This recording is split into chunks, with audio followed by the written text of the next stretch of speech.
தியானத்துக்காக 4வது வசனம். I have asked the Lord for one thing only do I want, to live in the Lord's house all my life. 2 weeks before வந்து இதே same வசனத்தை தான் வந்து நான் சொன்னேன். தாவீது ராஜாக்கு வந்து அந்த ஒரு ஆசை, அதோடைய கண்டினியூஷன் தான் இந்த சாப்டரில் வந்து அடுத்த வர விஷயம் இருக்கிறோம். அதுலேயே நீங்கள் பார்த்தீங்கன்னா அவர் சொல்லியிருப்பாரு முன்ன வசனத்தில் இந்த மாதிரி யார் ஆண்டவரை ஏறுவாங்க, யாருமே ஏற மாட்டாங்கன்னு. இங்கே வந்து எனக்கு ஆசை இருக்கு ஆண்டவரே உங்கள் சமூகத்தில் வந்து இருக்கு அப்படின்னு சொல்லுவார். ரெவல்யூஷனில் பிதாவாகிய தேவன் அதுக்கான ஆன்சரை வந்து கொடுத்துருவார். நீங்கள் இதில் அப்படியே கீழே ஆசிரியங்கன்னா இந்த வசனத்தில் வந்து நிறைய விஷயங்கள் வந்து அவர் பேசுகிறாரு. அது ரொம்ப முக்கியமான ஒரு வசனம் பார்த்தீங்கன்னா 9வது வசனம். அது வாசி. உமது முகத்தை எனக்கு மறையாதேயும், நீர் கோபத்துடன் உமது அடியனை விலக்கி போடாதேயும், நீரே எனக்கு சகாயர். என் ரட்சிப்பின் தேவனே, என்னை நெகிழ விடாமலும் என்னை கைவிடாமலும் இரும். தாவீது ராஜா மேல உள்ள இதுல வந்து அவர் சொல்றாரு, இந்த மாதிரி வந்து எனக்கு வந்து ஒரு ஆசை இருக்கு, உங்க ஆலயத்துல வந்து நான் தங்கணும் அப்படின்னு சொல்லிட்டு. ஆனா இந்த 9வது வசனத்துல பாத்தீங்கன்னா ஒரு ஜெபம் பண்றாரு. அவருக்கு வந்து ஏதோ ஒரு ப்ராப்ளம் இருக்கு, அந்த ப்ராப்ளம்னால ஜெபம் பண்றாரு. அவர் என்ன சொல்றாருன்னா, ஆண்டவர் வந்து என்னுடைய ஹெல்ப்பர், அப்புறமா சேவியர் அப்படின்னு சொல்றாரு. சகாயர், அப்புறமா ரட்சகர் அப்படின்னு அவருக்கு வந்து 2 டைட்டில் கொடுத்து அவர் வந்து ஜெபம் பண்றாரு. ஸோ நம்மளுக்கு தெரியும் ஆண்டவர் வந்து எப்படியெல்லாம் வந்து ஓல்ட் டெஸ்ட்மெண்ட்லேயும் நியூ டெஸ்ட்மெண்ட்லேயும் நம்ம வந்து சேவ் பண்ணாரு. அவர் அந்த பேட்டர்ன் வந்து எப்படி இருந்துச்சுன்னு நமக்கு தெரியும். ஸோ அதில் ஒரு 2 விஷயம், ஒரே ஒரு விஷயம் மட்டும் நம்ம எங்கன்னா உபாகமம் 14வது அதிகாரம், எக்ஸடஸ் சாப்டர் 14 verse 12 வாசிங்க.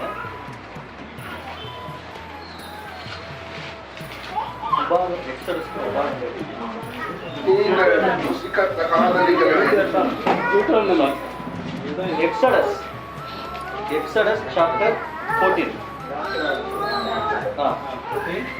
verse 11 ல வாசிங்க. verse 11 they said to Moses, because there was no grave in Egypt, have you taken us away to die in the wilderness? Why have you so dealt with us to bring us up out of Egypt? Is this not the word that we told you in the Egypt, saying, let us alone, that we may serve the Egyptians? For it would have been better for us to serve the Egyptians than that we should die in this wilderness. So இங்கே வந்து இந்த scenario வந்து உங்கள் எல்லாருக்கும் தெரியும். இவங்க இஜிப்ட்லேருந்து ஒரு கூட்டம் வந்துடுவார். வந்த 10 வாதை இவங்க பார்த்து தான் வந்திருப்பாங்க. வந்த பிறகு ஒரு கடல் கிட்ட வந்து இவங்க மாட்டிப்பாங்க. அந்த கடலில் வந்து கிட்ட போன உடனே இவங்களுக்கு வந்து என்ன ஆயிடுச்சுன்னா இவங்களுக்கு தெரிஞ்சிச்சு, இந்த மாதிரி பார்வன் வந்து இப்போ வந்துட்டார் அப்படின்னா. அங்கே போட்டிருக்கு இந்த மாதிரி, when the Israelites saw the king and his army marching against them, they were terrified and cried out to the Lord. பார்வனுடைய ஆட்கள், இஸ்ரவேல் ஜனங்க அந்த ராஜாவும் அவருடைய ஆர்மியும் மார்ச்சிங் பண்ணி வந்தாங்க. இந்த பரேடில் மார்ச் பண்ணுவாங்க இல்லைங்களா, ஒரு மாதிரி கையெல்லாம் நீட்டி ஒரு மார்ச் மாதிரி பயங்கரமாக இப்போ பார்க்கவே. அந்த மாதிரி அவங்க வருத்த பார்த்துட்டு இஸ்ரவேல் ஜனங்க வந்து பயந்துட்டாங்க. they were terrified and cried out to the Lord அப்படின்னு போட்டுருக்கு 11வது வசனத்தில். பயந்து ஆண்டவர்கிட்ட அழுதாங்க அப்படின்னு போட்டுருக்கு. 12வது வசனத்தில் என்ன ஆச்சுன்னு தெரியல, அவங்க மோசே கிட்ட என்ன பண்றாங்கன்னா திட்ட ஆரம்பிக்கிறாங்க. அவங்க என்ன சொல்றாங்கன்னா, they said to Moses, wherein there are any graves in Egypt? ஈஜிப்ட்ல கல்லறை எதுவும் இல்லைன்னு சொல்றாங்களே, நீ கூட்டின்னு வந்த இங்க எது கூட்டின்னு வந்த, அங்கேயே கல்லறை இருக்கே அப்படின்னு சொல்லிட்டு மோசே கிட்ட பேசுறாங்க. பேசிட்டு இந்த வனாந்தத்துல சாவறதுக்காக எங்களை கூட்டின்னு வந்து அப்படின்னு கேட்குறாங்க. பாரு நீ என்ன பண்ண, look what you have done by bringing us out of Egypt. எங்களை வெளியே கூப்பிட்டு வந்து என்ன பண்ற பாரு. எனக்கு இப்போ வந்து அந்த பார்வன் தான் இல்லைங்களா, அந்த ராஜா பார்வன், அவர் இப்போ அந்த ஆள் வந்தாருன்னா அங்கே என்ன வேணா நடக்கும். ஒன்று அவர் அங்கே இருக்கிற இந்த ஃபைட் பண்ண அவர் ஜென்ஸ் எல்லாத்தையும் சாவச்சிடுவார். சாவச்சிட்டு லேடிஸ் குழந்தைங்களாம் ரிட்டர்ன் எடுத்துன்னு போயிடுவார். திரும்ப அடிமைகளாம் அவங்களை வச்சுக்கிட்டு எடுத்துன்னு போவார். யாரெல்லாம் பிரச்சனை பண்ணுறாங்களோ எல்லாரையும் சாவச்சிடுவார். ஸோ அவங்க வந்து பயந்துட்டு இருக்கிறாங்க பயங்கரமாக. ஏன்னா அவங்க மொத்தமாக வந்து என்ன பண்ண போகிறாரு, அவர் வந்து கொல்ல போகிறாரு. அவங்க நினச்சிட்டாங்க அதுதான் அவங்களுடைய முடிவு, எண்ட் அப்படின்னு நினச்சிட்டாங்க. ஆனால் அவங்களுக்கு தெரியாத விஷயம் என்னன்னா, எப்பெல்லாம் நம்ம வந்து நம்மளுக்கு இதுதான் எண்டு அப்படின்னு நினைக்கிறோமோ அப்போல்லாம் வந்து அவர் வந்து நம்மளை டீஸ் பண்ணுறாரு. அவர் என்ன ஆண்டவர் நம்மளுடைய ஆண்டவர் என்ன டீஸ் பண்ணுறாருன்னா அது நமக்கு தான் எண்டிங்கு, ஆனால் அவருக்கு அது ஒரு ஜஸ்ட் ஒரு பிகினிங், அவ்வளோதான்.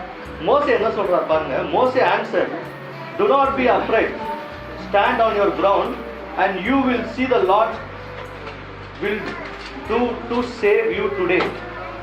ஆண்டவர் உங்களை இன்னைக்கு காப்பாற்றுவார் அப்படின்னு மோசே சொல்றாரு. சொல்லிட்டு அடுத்து சொல்றாரு, you will never see the Egyptians again அப்படின்றாரு.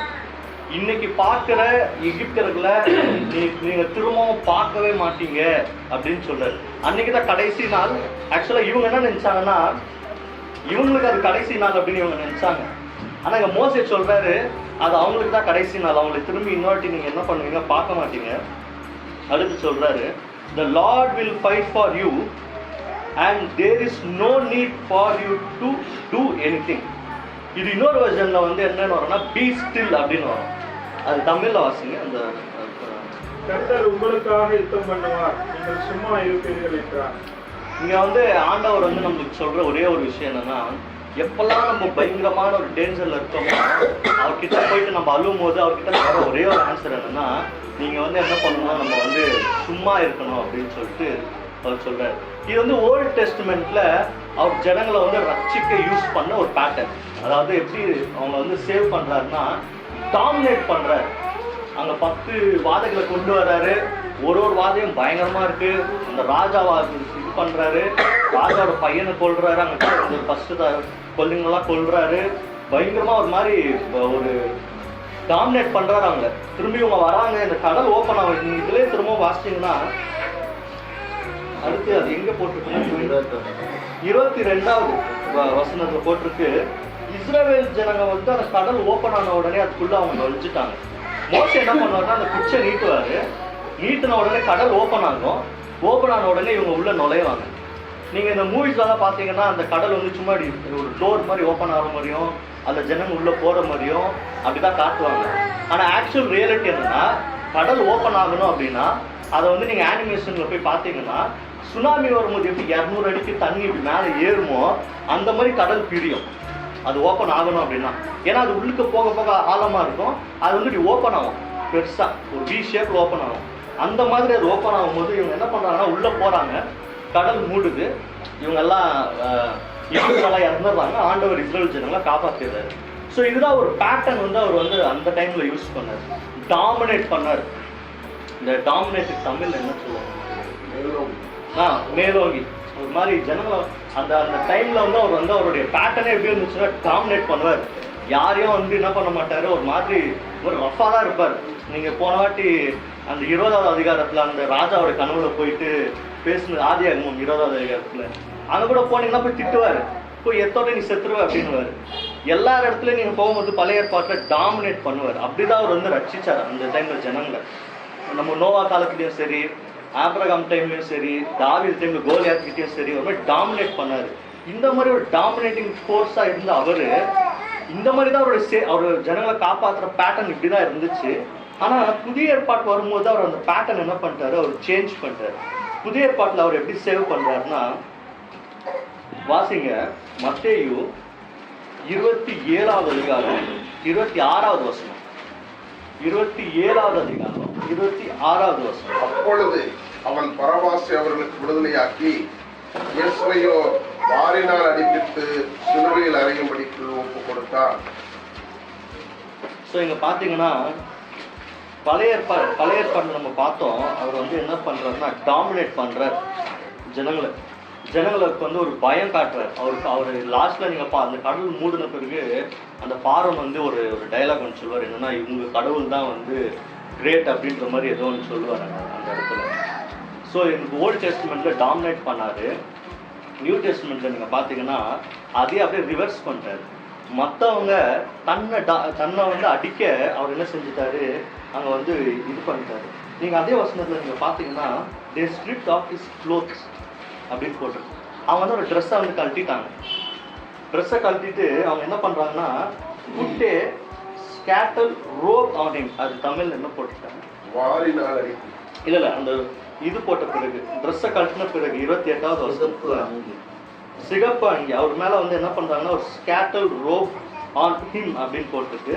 Then they made a crown of thorn branches and placed on his head அப்படின்னு. எப்படி ஓல்ட் டெஸ்ட்மென்ட் டாமினேட் பண்ண அவருடைய தலையில என்ன பண்றாங்கன்னா ஒரு முள்முடியை வந்து போடுறாங்க. திரும்ப அங்க என்ன எழுதிருக்குன்னா and put a stick on his right hand and knelt before him and mocked him, long live the king of Jews. நீங்க பாத்தீங்களா இங்க அவங்க சொல்ற ஒரு வேர்ட், அவங்க என்ன சொல்றாங்கன்னா long live the king of Jews. அந்த அந்த 4-7 மைண்ட்ல என்ன இருக்குன்னா இவர் எப்படி சாவ போறாரு, இவர் எங்க வாழ போறாரு, இவரு தான் ராஜாவே இல்லையா அப்படின்னு சொல்லிட்டு அவருக்கே தெரியாம அந்த 4-7 ஒரு ப்ராபஸி ஒன்று சொல்றாருங்க. என்ன சொல்றாரு தமிழ்ல, அது என்ன போட்டிருக்குன்னா 29வது வசனத்துல எழுதியிருக்காங்க. பொருள்களால் ஒரு முடியை பின்னி அவர் சிரசின் மேல் வைத்து அவர் வலது கையில் ஒரு கோலை கொடுத்து அவர் முன்பாக முழங்கார் படியிட்டு யூதருடைய ராஜாவே வாழ்க என்று அவரை பரியாசம் பண்ணி. இவங்க வந்து பரியாசம் பண்றாங்க. ஆனா இவங்களுக்கே தெரியாம அந்த பரியாசத்துல ஒரு ப்ராசஸ் என்ன இருக்குன்னா அது ஒளிஞ்சிருக்கு. இவங்க சொன்ன மாதிரியே இவங்க எதை வச்சு கேலி பண்ணாங்களோ அவர் அங்க என்ன பண்ண போறாருன்னா ஃபியூச்சர்ல அவர் தான் வந்து ஒரே ஒரு ராஜா இருக்க போறது. இந்த மொத்த ஹியூமன் ரேஸ்லயும் சரி, வானத்திலயும் பூமியிலயும் எல்லா இடத்துலயும் ஒரே ஒரு ராஜா இருக்க போறாரு. லாங் லீவ், அதாவது என்னைக்குமே அழிக்கவே முடியாத ஒரு ராஜாவா இருக்க போறாரு. அததான் அந்த போர்சேவகன் தனக்கே தெரியாம அவர் கேலி பண்றதுதான் நினைச்சு அவருக்கே தெரியாம ஒரு ப்ராபஸியை சொல்லிட்டார். இல்ல இங்கிலீஷ் வெர்ஷன்ல கிளீனா போட்டிருக்கு. என்ன போட்டிருக்குன்னா long live the king of Jews. எப்பவும் நீ உயிரோட இருக்குவ, எப்பவும் நீ அரசாளுவ அப்படின்னு தனக்கே தெரியாம ஒரு ப்ராசஸ் வந்து அவர் இங்க சொல்றாரு. ஸோ ஆண்டவருடைய ஓல்ட் டெஸ்ட்மென்ட் பேட்டர்ன்ல வந்து மற்றவங்களை டாமினேட் பண்ணாரு. இங்கே பார்த்தீங்கன்னா அவர் தன்னை வந்து மற்றவங்க டாமினேட் பண்ணிட்டு அவர் வந்து அதை அலோவ் பண்ணிட்டார். அவர் அந்த பேட்டர்னே மாத்திட்டார். அடுத்து வாசிங்க, அதே இப்போ மத்தேயு 26வது அதிகாரம் 47வது வசனம். அவர் இப்படி பேசுகையில் 12 ஒருவனாகிய யூதாஸ் வந்தான். அவனோட கூட பிரதான ஆசாரியரும் ஜனத்தின் மூப்பரும் அனுப்பின பிரலான ஜனங்கள் பட்டயங்களையும் தடிகளையும் பிடித்துக் கொண்டு வந்தார்கள். முதல்ல வந்து நீங்க பாத்தீங்கன்னா அடி, அவரோட பேட்டர்ல ஃபர்ஸ்ட் பேட்டர்னை யூஸ் பண்ணி அடி வாங்கி நம்மளை வந்து சேவ் பண்றாரு. அது வந்து அவர் வாங்கிக்கின ஒரு ஃபர்ஸ்ட் விஷயம். ரெண்டாவது நம்ம சேவ் பண்றதுக்காக அவர் வாங்கின ரெண்டாவது விஷயம் என்னன்னு கேட்டீங்கன்னா அவர் வந்து பிட்ரே பண்ணிட்டாங்க. அதாவது பிட்ரேலுக்கு தமிழ்ல வந்து காட்டி கொடுத்துருக்காங்க. அவரை வந்து காட்டி கொடுத்தாங்க, பிட்ரேல் பண்ணிட்டாங்க. ஜூடாஸ் வந்து நாங்க வந்து அவர் ஜூடாஸ் வந்து இங்க பாத்தீங்கன்னா எழுதிருக்கு, the man I kiss on the one you want, arrest him.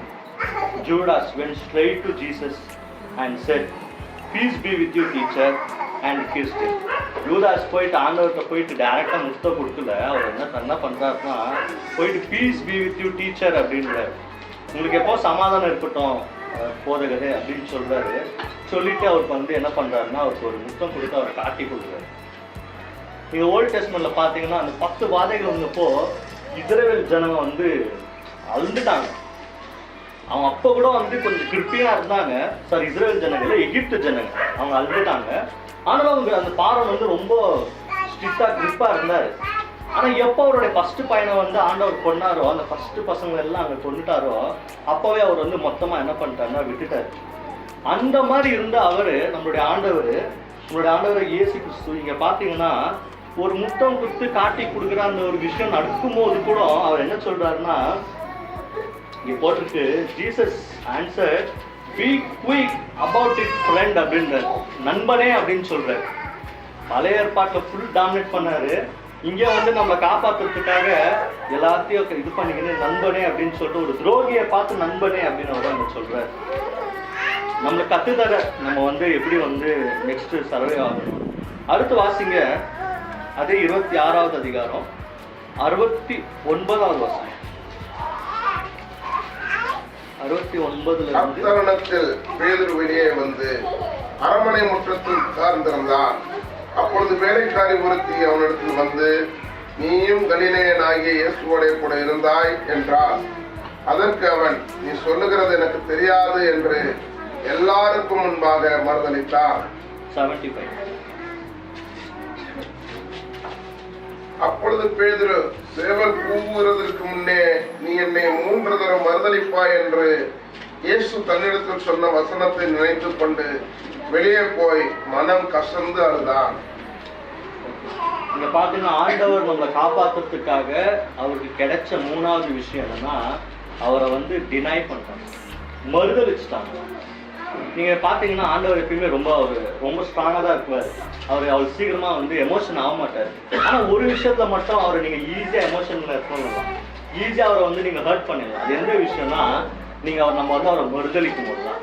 நீங்க ஓல்டு டெஸ்ட்மெண்ட்ல பாத்தீங்கன்னா இந்த புக் ஆஃப் சாமுவேல்ல இஸ்ரவேல் ஜனங்க வந்து ஒரு கம்ப்ளைண்ட் ஒன்று பண்ணுவாங்க. யார்கிட்டனா சாமுவேல் கிட்ட போய் ஒரு கம்ப்ளைண்ட் பண்ணுவாங்க, இந்த மாதிரி எங்களுக்கு வந்து ஒரு ராஜா வேணும், ஒரு ராஜா ஒன்று ரெடி பண்ணி கொடுங்க எங்களுக்கு அப்படின்னு சொல்லிட்டு சொன்னப்போ, அப்போ சாமுவேல் போய் ஆண்டவர்கிட்ட கேட்பாரு, ஆண்டவர் இந்த மாதிரி ராஜா வேணும்னு கேட்குறாங்க, என்ன பண்ணிட்டோம் அப்படின்னு கேட்டப்போ, அப்போ அவர் ஒரு வார்த்தை விட்டுருவார். என்ன சொல்லுவாருன்னா, நீ ஏன் சாமுவேலை ஃபீல் பண்ற, அவங்க என்ன உண்மையா தள்ளிட்டாங்க, அவங்க என்ன தானே தள்ளிட்டாங்க அப்படின்னு சொல்லுவார்.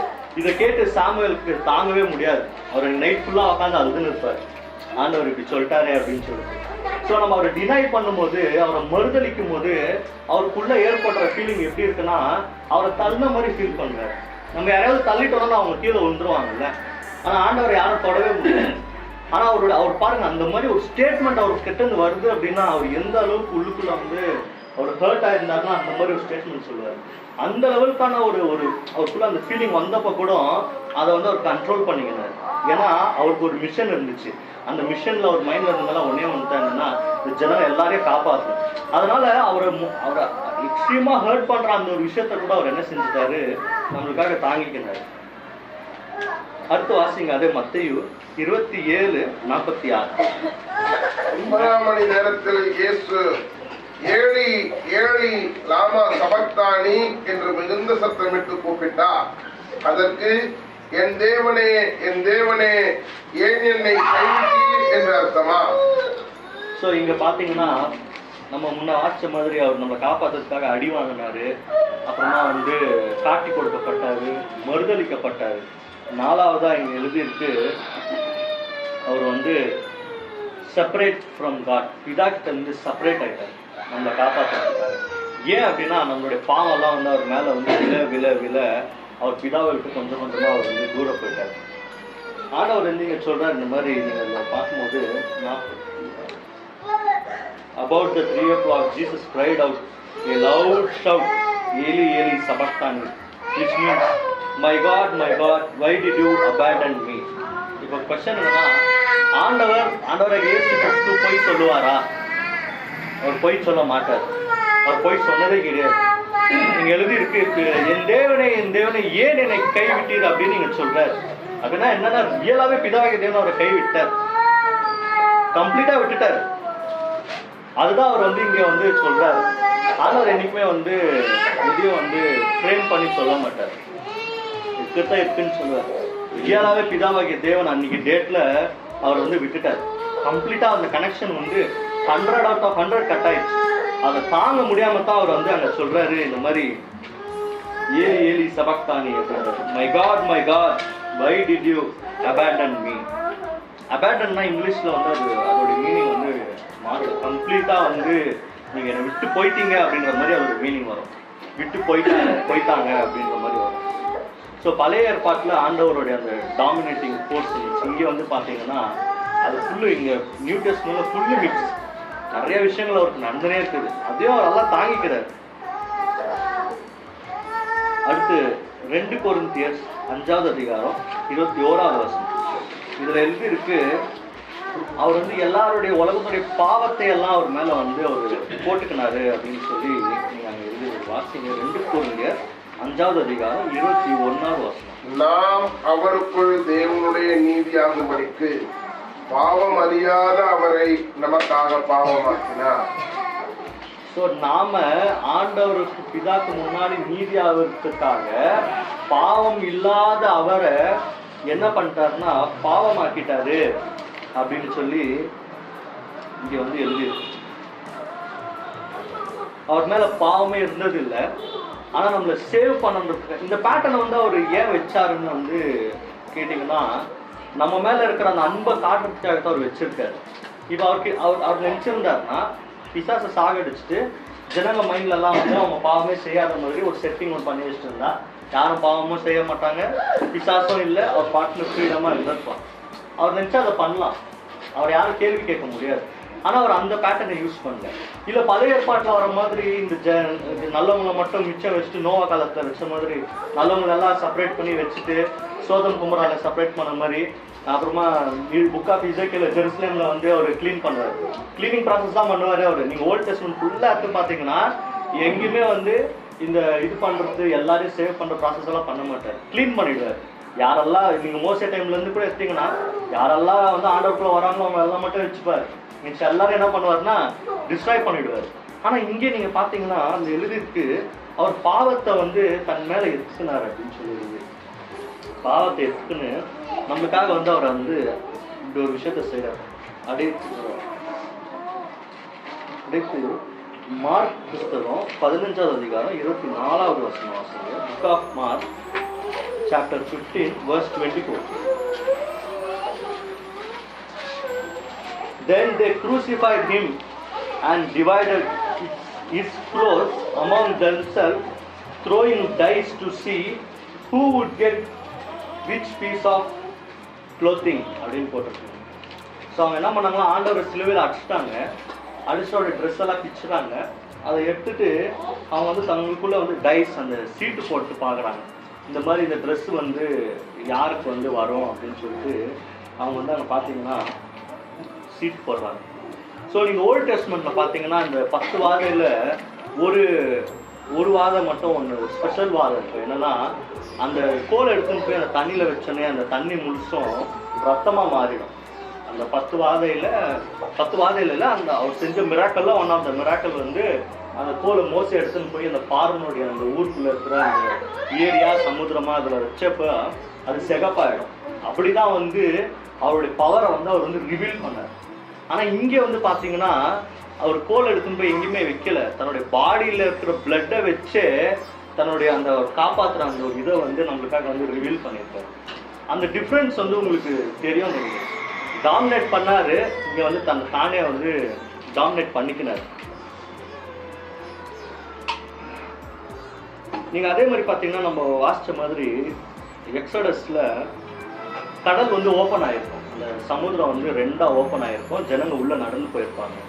இப்ப நம்ம வாசிச்சோம் இல்லைங்களா, இந்த 5 விஷயங்கள். அவர் அடிச்சாங்க, அவரை வந்து காட்டி கொடுக்கப்பட்டாரு, மறுதளிச்சாங்க, அப்புறமா பிதா கிட்ட இருந்து தூரமா போனாரு, உலகத்துடைய பாவமெல்லாம் அவர் மேல வந்துச்சு, சிலுவையில நம்மளுக்காக உயிரை விட்டாரு. இந்த எல்லா ப்ராசஸையும் அவர் ஃபினிஷ் பண்றாரு. ஒன்னொன்னா அவருக்கு வந்து அவர் இந்த செக்லிஸ்ட் எல்லாம் கிளியர் பண்றாரு. இதெல்லாம் அவருக்கு நடக்கணும்னு பிதாவுடைய சித்தமா இருக்கு. இதெல்லாம் நடக்கணும் அவருக்கு முன்னுமே தெரியும். பிதா கிட்ட போய் அதை கேட்டுருவாரு.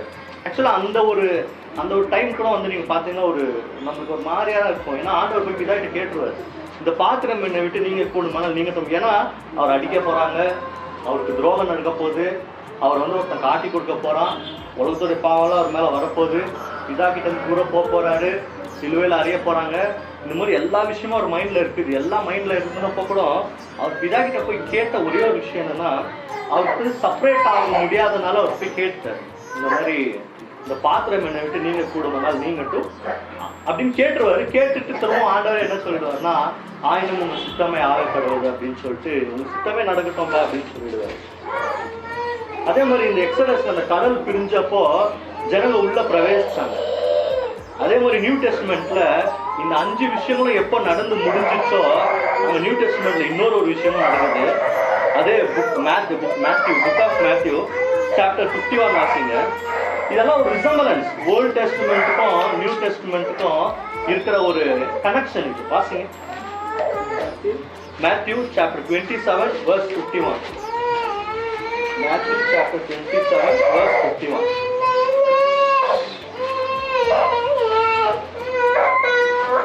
Then the curtain hanging in the temple was torn into 2 from top to bottom. The earth shook, the rocks split apart. தமிழ்ல வாசிங்க. அப்பொழுது தேவாலயத்தின் திரைச்சீலை மேல் தொடங்கி கீழ் வரைக்கும் 2ஆக கிழிந்தது, பூமியும் அதிர்ந்தது, கண்மலைகளும் பிளந்தது, கல்லறைகளும் திறந்தது, நித்திரை அடைந்திருந்த அநேக. அவ்வளோ 51 மட்டும். ஸோ இங்கே பார்த்தீங்கன்னா அங்கே திரைச்சாலை அந்த ஹேங்கிங் கர்டன் வந்து டாப் டு பாட்டம் கீழே இருந்து மேலே வரைக்கும் அது ஃபுல்லாக வந்து ஓப்பன் ஆயிடுச்சு அப்படின்னு சொல்லி இங்கே வந்து எழுதியிருக்கு. எப்படி அன்னைக்கு ஆண்டவர் கடலை வந்து பிரிச்சாரோ, கடலை பிரிக்கும் பொழுது அவர் வந்து அதுக்குள்ளே பிரவேசிக்க அந்த கோலை யூஸ் பண்ணார். கோலை யூஸ் பண்ணி தான் மோசே வந்து கடலை பிரித்தார். ஆனால் இங்கே பார்த்தீங்கன்னா ஆண்டவர் கோலை இங்கே ஒரு கோலை யூஸ் பண்ணுறாரு. ஆனால் இந்த கோல் வந்து மோசையோட கோல் வந்து மரத்தில் செஞ்ச ஒரு கோல். அதை ஒரு ஆர்மிக்கு யூஸ் பண்ண கோல் தான் வந்து ஃபியூச்சரில் அவர்கிட்ட இருக்கிற ஒரு ஒன் ஆஃப் ஒரு பவர்ஃபுல்லான வெப்பனாக மாறும். ஆனால் இங்கே ஆண்டவரும் ஒரு கோலை யூஸ் பண்ணியிருக்காரு. ஏன்னா என்னன்னா இது மரத்தில் செஞ்ச கோலில் அவருடைய ரத்தத்துலேயும் மாம்சத்துலேயும் செஞ்சு அந்த கோலை யூஸ் பண்ணி அந்த கர்ட்டனை ஓப்பன் பண்ணுறாரு. இது வந்து ஒரு சிம்பாலிக் ரெசம்பிளன்ஸ். என்னன்னா நம்ம பிதா கிட்ட போகிறதுக்கான அந்த வழியை அவர் ஓப்பன் பண்ணிட்டாரு. நீங்க ஹீப்ரூ சாப்டர் 10 verse 19.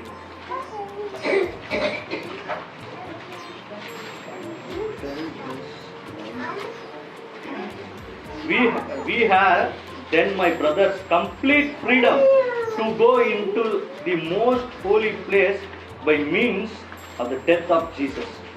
அவருடைய மரணத்தினால மட்டும்தான் அந்த ஹோலி பிளேஸுக்குள்ள போறதுக்கான நம்மளுக்கு வந்து அப்ரூவலே கிடைச்சிருக்கு. அந்த அப்ரூவலை நம்மளுக்கு அந்த அப்ரூவல் வாங்கி கொடுக்கறதுக்காக தான் அவர் எவ்வளவோ விஷயங்களை வந்து நம்மளுக்காக செஞ்சுட்டார். அது மட்டும் இல்லை, நீங்கள் ரோமன்ஸ் சாப்டர் 5 verse 9 எழுதியிருக்கு, we be saved from God's wrath.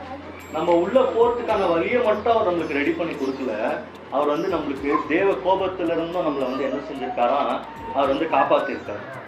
கடைசி வசனம் எஃபேசியன்ஸ் சாப்டர் 2 verse 13 வாசிங்க. Ephesians chapter 2 verse 13.